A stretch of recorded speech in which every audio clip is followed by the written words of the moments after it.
Nah, sebelum kita belajar mengenai interaksi makhluk hidup, kita harus tahu dulu nih, apa sih pengertian ekologi dan ekosistem. Kalian pasti sering dengar ya, ekologi itu adalah ilmu. Jadi logi itu ilmu ya, jadi ekologi adalah cabang ilmu biologi yang mempelajari hubungan timbal balik makhluk hidup dengan lingkungannya. Sementara ekosistem adalah suatu sistem hubungan timbal balik yang terbentuk antara makhluk hidup dengan lingkungannya. Jadi artinya ekologi adalah cabang ilmu biologi yang mempelajari mengenai ekosistem. Nah, kemudian ekosistem memiliki dua komponen, yaitu komponen biotik dan abiotik. Pertama kita bahas dulu komponen biotik ya. Komponen biotik pada ekosistem terdiri dari produsen, konsumen, dan dekomposer. Yang pertama, produsen. Produsen itu adalah organisme yang mampu mengolah dan membuat makanannya sendiri. Jadi dia bisa memproduksi makanan sendiri. Makhluk hidup yang bisa membuat makanan sendiri kita sebut autotrof. Contohnya adalah tumbuhan hijau yang bisa melakukan proses fotosintesis. Komponen biotik yang berikutnya adalah konsumen. Konsumen adalah organisme yang tidak bisa membuat makanannya sendiri. Jadi dia memperoleh makanan dengan cara memakan organisme lain. Organisme yang tidak bisa menghasilkan makanan sendiri kita sebut heterotrof. Contohnya adalah hewan dan manusia. Nah, berdasarkan makanannya, konsumen kita bagi menjadi 3. Yang pertama adalah karnivora, yaitu organisme atau konsumen yang memakan daging. Misalnya singa, harimau, dan pemakan daging lainnya. Berikutnya, konsumen jenis kedua itu adalah herbivora. Nah, herbivora ini adalah konsumen atau organisme yang memakan tumbuh-tumbuhan. Contohnya adalah rusa, kerbau, kambing, sapi, dan banyak lagi hewan-hewan yang memakan tumbuh-tumbuhan sebagai sumber makanannya. Ada pula konsumen tipe ketiga, yaitu omnivora. Omnivora adalah konsumen yang memakan segala, jadi baik daging maupun tumbuhan dia makan semuanya. Contohnya adalah orangutan, manusia, tikus, dan lain-lain. Nah, itu tadi 3 jenis konsumen. Berikutnya kita masuk ke komponen biotik pada ekosistem yang ketiga, yaitu pengurai atau dekomposer. Pengurai adalah organisme yang berperan dalam proses penguraian sisa organisme. Jadi, organisme atau makhluk hidup yang sudah mati harus diuraikan untuk menjadi sumber hara di dalam tanah bagi tumbuh-tumbuhan. Contoh dekomposer adalah bakteri, cacing, dan jamur. Nah, berikutnya komponen ekosistem yang kedua yaitu komponen abiotik.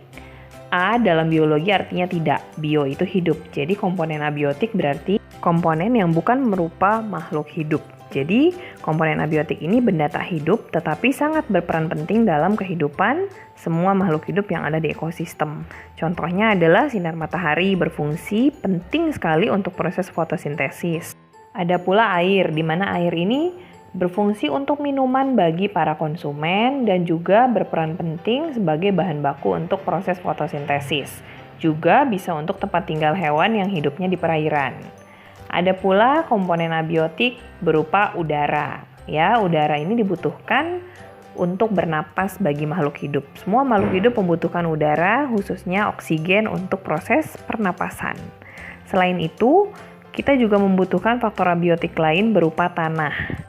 Nah, tanah ini merupakan substrat utama yang kita gunakan untuk bercocok tanam. Tanpa tanah, kita tidak bisa menanam tumbuh-tumbuhan. Tanpa tumbuh-tumbuhan tidak ada produsen ya. Kalau tidak ada produsen, maka konsumen tidak bisa mendapatkan makanan. Sehingga tanpa komponen-komponen abiotik ini, kita tidak bisa hidup dan ekosistem tidak bisa berjalan dengan baik. Berikutnya, sekarang kita belajar mengenai satuan dalam ekosistem. Satuan terkecil dalam ekosistem biasa kita sebut sebagai individu tunggal atau organisme tunggal. Kemudian, sekelompok individu yang sejenis akan membentuk populasi. Lalu kumpulan populasi-populasi yang menempati suatu tempat kita sebut sebagai komunitas. Nah, komunitas-komunitas akan bergabung bersama dengan komponen abiotik membentuk interaksi antara makhluk hidup dengan lingkungannya. Nah, seperti apa sih interaksi antara makhluk hidup dengan lingkungannya? Apa saja sih macam-macam interaksi antara makhluk hidup dengan lingkungannya? Yuk kita bahas tuntas. Pola interaksi dalam ekosistem yang pertama adalah interaksi antar sesama komponen abiotik. Contohnya adalah pelangi, di mana pelangi merupakan interaksi antara sinar matahari dan air hujan. Cahaya putih matahari dibiaskan oleh air hujan sehingga terpecah menjadi 7 warna dan membentuk pelangi. Berikutnya, pola interaksi antara komponen abiotik dan biotik. Pola interaksi ini melibatkan makhluk hidup dengan benda-benda tidak hidup yang ada di lingkungan sekitar. Contohnya adalah proses fotosintesis, di mana terjadi interaksi antara sinar matahari sebagai bahan baku fotosintesis dan tumbuhan sendiri yang melakukan fotosintesis tersebut. Lalu yang berikutnya adalah interaksi antara sesama komponen biotik atau sesama makhluk hidup. Terbagi menjadi 2, yang pertama adalah interaksi antara komponen biotik dalam satu spesies atau yang biasa disebut interaksi intraspesifik. Contoh interaksi intraspesifik yang pertama adalah kerjasama. Misalnya adalah kerjasama antara berang-berang untuk membangun bendungan di sungai. Jadi sesama berang-berang saling bahu-membahu bekerja sama membangun bendungan di sungai. Itu yang pertama untuk kerjasama.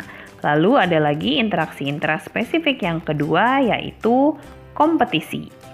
Kompetisi intraspesifik adalah persaingan antara individu-individu di dalam satu spesies. Contohnya adalah persaingan dalam memburu makanan, mencari tempat tinggal, atau persaingan memperebutkan pasangan. Interaksi intraspesifik yang berikutnya adalah kanibalisme. Kanibalisme adalah peristiwa saling memakan sesama individu sejenis di dalam suatu spesies. Kanibalisme terjadi pada populasi ikan lele atau ikan hiu macan yang saling memakan sesamanya, terutama pada saat kekurangan makanan atau kekurangan pakan. Yang berikutnya adalah interaksi sesama komponen biotik yang terjadi pada spesies-spesies berbeda atau biasa disebut interaksi interspesifik. Yang pertama akan kita bahas adalah simbiosis mutualisme.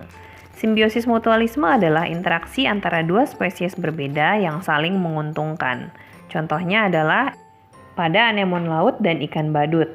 Ikan badut akan memakan dan membersihkan parasit pada anemon, sementara anemon adalah tempat tinggal yang aman bagi ikan badut dan tempat berlindung bagi ikan badut dari predatornya.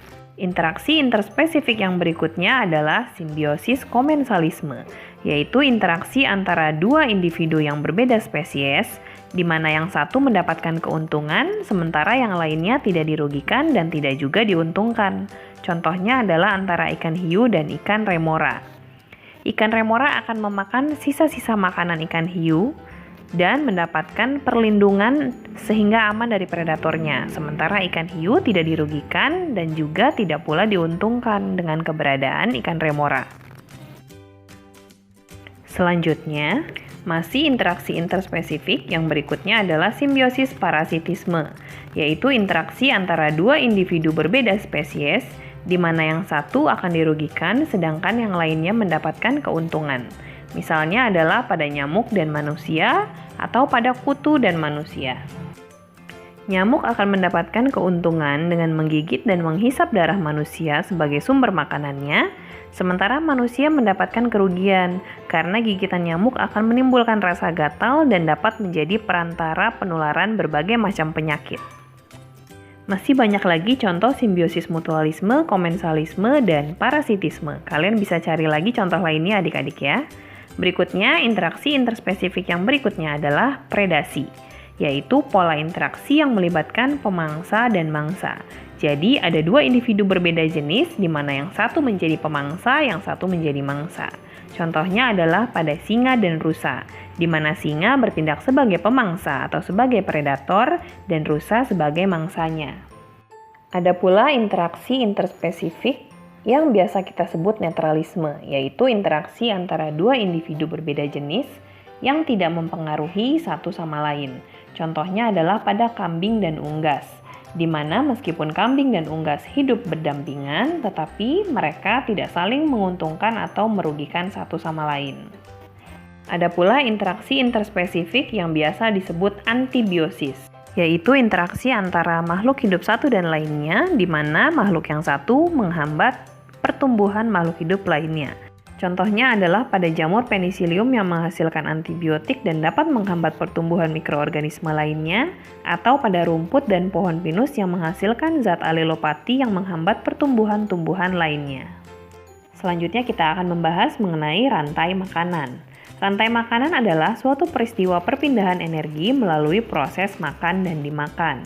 Kita bisa lihat contoh rantai makanan pada gambar di samping ini ya. Tumbuhan dimakan oleh hewan atau konsumen herbivora, lalu konsumen herbivora dimakan oleh konsumen karnivora, lalu konsumen karnivora dimakan oleh konsumen berikutnya, sampai kemudian konsumen tersebut mati dan sisa-sisa tubuhnya diuraikan oleh pengurai atau dekomposer. Hasil penguraiannya tersebut akan menjadi unsur hara yang akan dimanfaatkan oleh tumbuhan kembali. Nah, berikutnya rantai-rantai makanan tersebut akan tergabung membentuk jaring-jaring yang kompleks yang biasa kita sebut jaring-jaring kehidupan. Jadi pengertian jaring-jaring kehidupan adalah sekumpulan rantai makanan yang akan membentuk suatu jaringan yang kompleks. Atau biasa juga disebut jaring-jaring makanan.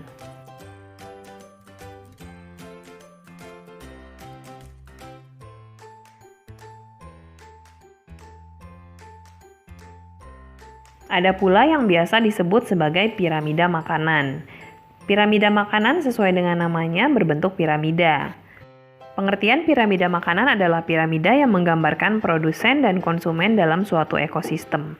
Jadi digambarkan dalam bentuk piramida untuk menggambarkan bahwa jumlah energi maupun massa yang dimiliki oleh produsen itu adalah yang terbesar, kemudian semakin naik konsumen 1 semakin sedikit, naik lagi konsumen 2 semakin sedikit jumlahnya sampai di konsumen puncak jumlahnya adalah yang paling sedikit. Jika suatu ekosistem memiliki jumlah komponen biotik produsen dan konsumen sesuai dengan bentuk piramida, maka bisa kita katakan ekosistem tersebut setimbang. Oke adik-adik, itu tadi materi mengenai interaksi makhluk hidup dengan lingkungannya sudah selesai kita bahas semuanya. Jika adik-adik belum paham, adik-adik bisa ulang lagi videonya sampai kalian benar-benar paham. Atau kalian bisa catat ulang di buku catatan agar kalian bisa kembali membaca. Tetap tinggal di rumah, tetap jaga kesehatan, dan tetap semangat belajarnya bersama channel pembelajaran Sigma Smart Study. Karena belajar bisa dari mana aja.